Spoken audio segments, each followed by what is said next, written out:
Chair शिक्षण या आपल्या यूट्यूब चॅनलमध्ये आपलं सर्वांचं पुनश्च एकदा सहर्ष स्वागत. सरकारी कर्मचारी, निमसरकारी कर्मचारी, पेन्शनधारक, कुटुंब निवृत्ती वेतनधारक, शिक्षक, शिक्षकेतर कर्मचारी, खाजगी कर्मचाऱ्यांसाठी वेतन पेन्शन संदर्भात अतिशय महत्त्वपूर्ण अपडेट असून काय आहे ती अपडेट आणि या संदर्भात सविस्तर माहिती देणारा हा व्हिडिओ थोडासा मोठा आहे, परंतु सर्वांना माहीत असावा यासाठी आवर्जून पाहावा असा अतिशय महत्त्वपूर्ण व्हिडिओ पाहण्यापूर्वी नेहमीप्रमाणे आपण सर्वांना एकच विनंती, व्हिडिओ शेवटपर्यंत पाहा आणि आपण जर आमच्या चॅनलवर नवीन असाल तर चॅनलला जरूर सबस्क्राईब करा. समोरील बेल आयकॉनला सुद्धा क्लिक करा जेणेकरून महत्त्वपूर्ण शासन निर्णय, कर्मचारी, पेन्शनधारक, कुटुंब निवृत्ती वेतनधारकांच्या विषयीच्या महत्त्वपूर्ण अपडेट्स आपल्याला आपल्या यूट्यूब चॅनलवरती सर्वात अगोदर पाहावयास मिळेल. सेवानिवृत्ती वेतनधारक, सरकारी कर्मचारी, निमसरकारी कर्मचारी, कुटुंब निवृत्ती वेतनधारकांच्या आपल्या यूट्यूब चॅनलला पेन्शन सुधारणा, पेन्शन वाढ, वेतन संदर्भात जो कायदा निर्गमित झालेला आहे त्या संदर्भातल्या कमेंट्स प्राप्त होत होत्या आणि या संदर्भातली विस्तृत माहिती घेतली असता अतिशय धक्कादायक खुलासे समोर आलेले आहेत. या संदर्भात दैनिक जागरण, हिंदुस्तान जे न्यूजपेपर आहे त्या संदर्भात अतिशय महत्त्वपूर्ण अशी बातमी आलेली आहे. नोकरीनंतरचा जीवनकाल हा आर्थिकदृष्ट्या अनिश्चित असतो. उत्पन्नाचे स्रोत बंद झाल्यानंतरही दैनंदिन गरजा, वैद्यकीय खर्च आणि जीवनमान टिकवण्यासाठी आर्थिक अधिकार आवश्यक असतो. यासाठीच निवृत्तीवेतन योजना ही महत्त्वाची सामाजिक व आर्थिक सुरक्षा प्रदान करणारी यंत्रणा आहे. परंतु अचानक सरकारनं मार्च 2025 मंजूर केलेल्या नवीन वेतन आणि निवृत्तीवेतन सुधारणा अधिनियम 2025 अंतर्गत देशातील सर्व सेवानिवृत्त केंद्र व राज्य सरकारी सेवकांना आगामी वेतन आयोगाच्या लाभापासून वगळण्याचा निर्णय जाहीर केलेला आहे. या निर्णयामुळे लाखो निवृत्त सरकारी कर्मचाऱ्यांच्या आर्थिक आणि सामाजिक सन्मानावर घाला येऊन हा कायदा प्रत्यक्ष अर्थानं काळा कायदा ठरत आहे. विशेषतः शिक्षक, प्राध्यापक, लघुवर्गीय कर्मचारी, प्रशासकीय अधिकारी यांच्यासाठी हा निर्णय जणू निवृत्तीनंतरच्या सन्मानासमोर राज्यप्रणीत अपमान ठरत आहे. यामागील कारण एकतर त्यांना रिटायर्ड लोकांबद्दल सहानुभूती नाही. यातील बरेच लोक असे आहेत जे काँग्रेसच्या काळात नोकरीवर लागले आणि ते काँग्रेसचे मतदार होते, पण असे कारण समोर करता येऊ शकत नसल्यानं, आर्थिक स्थिती नसल्यानं हा निर्णय घ्यावा लागत आहे. असं कारण समोर येईल अशी परिस्थिती निर्माण केली जात आहे. ही आर्थिक परिस्थिती आपोआप निर्माण झाली की चुकीच्या धोरणामुळे निर्माण झाली हे तपासणं आवश्यक आहे आणि त्याकरिता काही मुद्दे लक्षात ठेवणं गरजेचं आहे आणि यामुळं बरंच चित्र स्पष्ट होईल. त्यामध्ये गेल्या 10 वर्षात म्हणजेच 16.35 लाख कोटी जे कर्ज आहे ते माफ करण्यात आलं असल्याचं 18 मार्च 2025 रोजी अर्थमंत्री निर्मला सीतारामन यांनी लोकसभेत विचारलेल्या प्रश्नाला उत्तर देत असताना सांगितलेलं आहे. त्यात मोजक्या उद्योगपतींचं कर्ज 70% वरती आहे. खासदार, आमदार एक टर्म जरी निवडून आला तरी तो आयुष्यभराच्या जगण्याची सोय करून ठेवतो, हे काही लपलेलं नाही. अर्थात याला निवडक अपवाद आहेत, पण एकच व्यक्ती 3-4 वेळेस निवडून आला तर त्याला 4 वेळा पेन्शन देणं हे न समजण्यासारखं गणित आहे. एकीकडे आर्थिक तरतुदी करून नोकऱ्या, सरकारी कंपनी वाढवणं, शैक्षणिक दर्जा सुधारणं, प्रवासी वाहतूक सुधारणं, आरोग्य सुविधा वाढवणं अशा अनेक मागण्या सातत्यानं होत असताना त्यांना दुर्लक्षित करून न मागता लाडकी बहीण योजना अंमलात आणणं आणि काही सत्ताधाऱ्यांनी ती निवडणुकीसाठी आणली होती हे कबूल करणं अत्यंत चुकीचं धोरण आहे.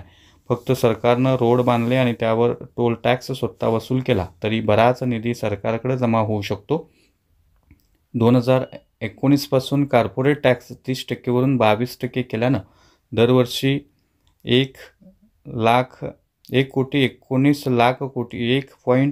लाख कोटी सरकारनं आपलं उत्पन्न कमी केलं. अशा चुकीच्या धोरणामुळे सरकारजवळ मूलभूत सुविधा पुरवण्यासाठी आणि पेन्शन देण्यासाठी पैसा कमी पडतो असं का समजू नये. वित्त कायदा 2025चा प्रत्यक्ष अर्थ असा की सरकारनं आर्थिक वर्षामध्ये कुठून व कसे पैसे उभारणं आणि त्याचा कसा वापर करतं यासाठी हा कायदा कायदेशीर चौकट प्रदान करतो.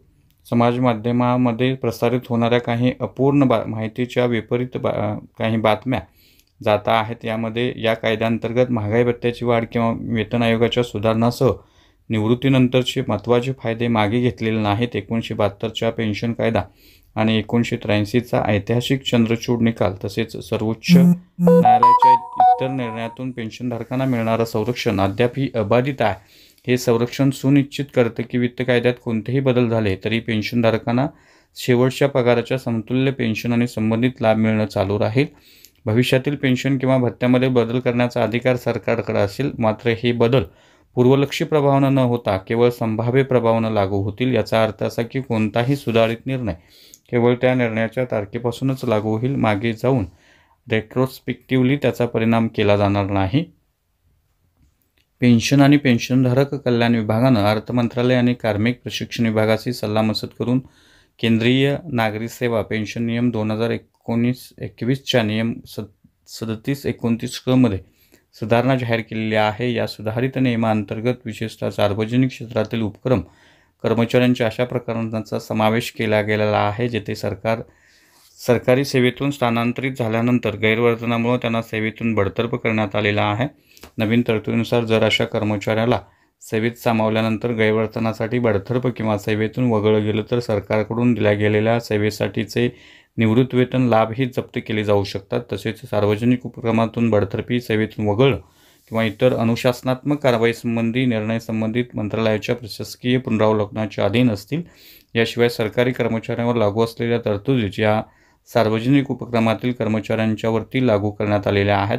नवीन कायद्यानुसार 2026 रोजी जो 8वा वेतन आयोग येणार आहे त्या 8व्या वेतन आयोगाच्या शिफारसी जुन्या पेन्शनधारकांच्यावरती लागू होणार नाहीत. म्हणजेच यापुढे त्यांच्या महागाई भत्त्यामध्ये वाढ होणार नाही किंवा त्यांच्या मूलभूत वेतनात कोणताही बदल होणार नाही, कोणतीही सुधारणा केली जाणार नाही. सरकारी सेवा पूर्ण करून सेवानिवृत्त झालेल्या लाखो कर्मचाऱ्यांच्या जगाच्या वाढत्या जीवन खर्चापासून संरक्षण मिळणं अपेक्षित असतं. मात्र या कायद्यानं या सगळ्या गोष्टी ज्या आहेत त्या गोष्टी मिळणार नाहीत. त्यांच्या हातातील निवृत्तीवेतन आणि महागाई भत्त्याचं गणित एकाएकी स्थिर करून टाकलेलं आहे. संविधानातील अनुच्छेद 309 नुसार केंद्राने राज्य शासनाला शासकीय कर्मचाऱ्यांच्या सेवा अटी ठरवण्याचा अधिकार आहे.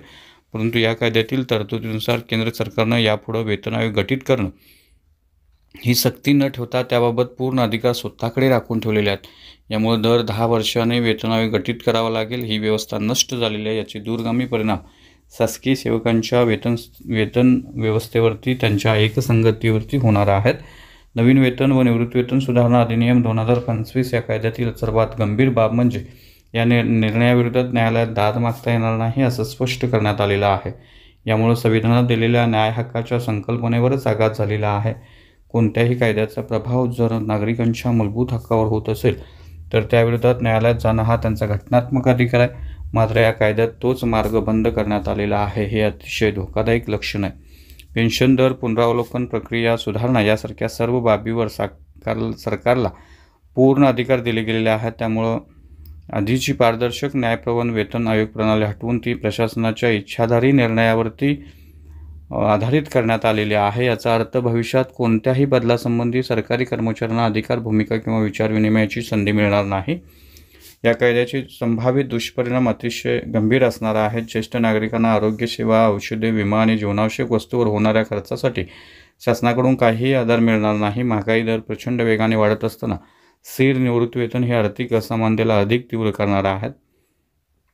जीवनभर राष्ट्रसेवा करणाऱ्या शिक्षक, प्राध्यापक, प्रशासकीय अधिकारी व इतर सरकारी कर्मचाऱ्यांना निवृत्तीनंतर शासकीय धोरणामुळे वेतन समानतेपासून वंचित ठेवलं जातं. हे अत्यंत लज्जास्पद आणि अमानवीय आहे. या निर्णयामुळे सेवानिवृत्त जीवन म्हणजे दुर्लक्षित जीवन हे सामाजिक सन्मानाला तडा असं अर्थ याचा निर्माण होतो.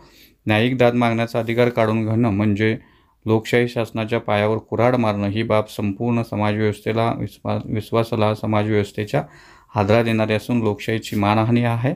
सेवानिवृत्त प्राध्यापकांच्या संघटनेनं तीव्र विरोध दर्शवत ह्या कायद्यासंदर्भात नापसंती व्यक्त केलेली आहे. ज्येष्ठ अर्थतज्ञ डॉक्टर श्रीनिवास खांदेवाले यांनी भारतातील पेन्शन संकल्पनेचा इतिहास मांडलेला असून या संदर्भात पेन्शन ही कृपा नसून तो सेवा हक्क असून त्या बदल्यात मिळणारा सन्मान आहे असा विचार व्यक्त केलेले आहेत. या अनुषंगानं विविध कर्मचारी संघटना ज्या आहेत, शिक्षक संघ, प्राध्यापक संघ, सामाजिक चळवळी, इतर सर्व लोकांनी या संदर्भात जनजागृती मोहीम राबवणं, माध्यमातून प्रश्न उपस्थित करणं, निवेदनं, जागृत जनमत चाचण्या, आंदोलनं इत्यादी मार्गाने संसदेबाहेर आवाज पोहोचवावा आणि शासनावर दबाव आणला पाहिजे. जुन्या व नवीन पेन्शनधारकांमध्ये भेदभाव न करता सर्वांना समान पद्धतीने लाभ लागू करावेत यासाठी प्रयत्नशील असणं गरजेचं आहे. नवीन वेतन व निवृत्तीवेतन सुधारणा अधिनियम 2025 हा कायदा फक्त आर्थिक लाभ काढून घेणार नाही, तर तो एका संपूर्ण वर्गाच्या सन्मानावर आणि जगण्याच्या मूल्यावर गदा आणणारा आहे. जीवनभर सरकारी सेवेत योगदान दिलेल्या लोकांना त्यांच्या निवृत्तीनंतरच्या हक्कापासून वंचित ठेवणं हे संविधानिक मूल्यांचा अपमान करणारा आहे. हा कायदा शासकीय सेवेतील सन्मानास उत्तरार्धात ठेच देतो.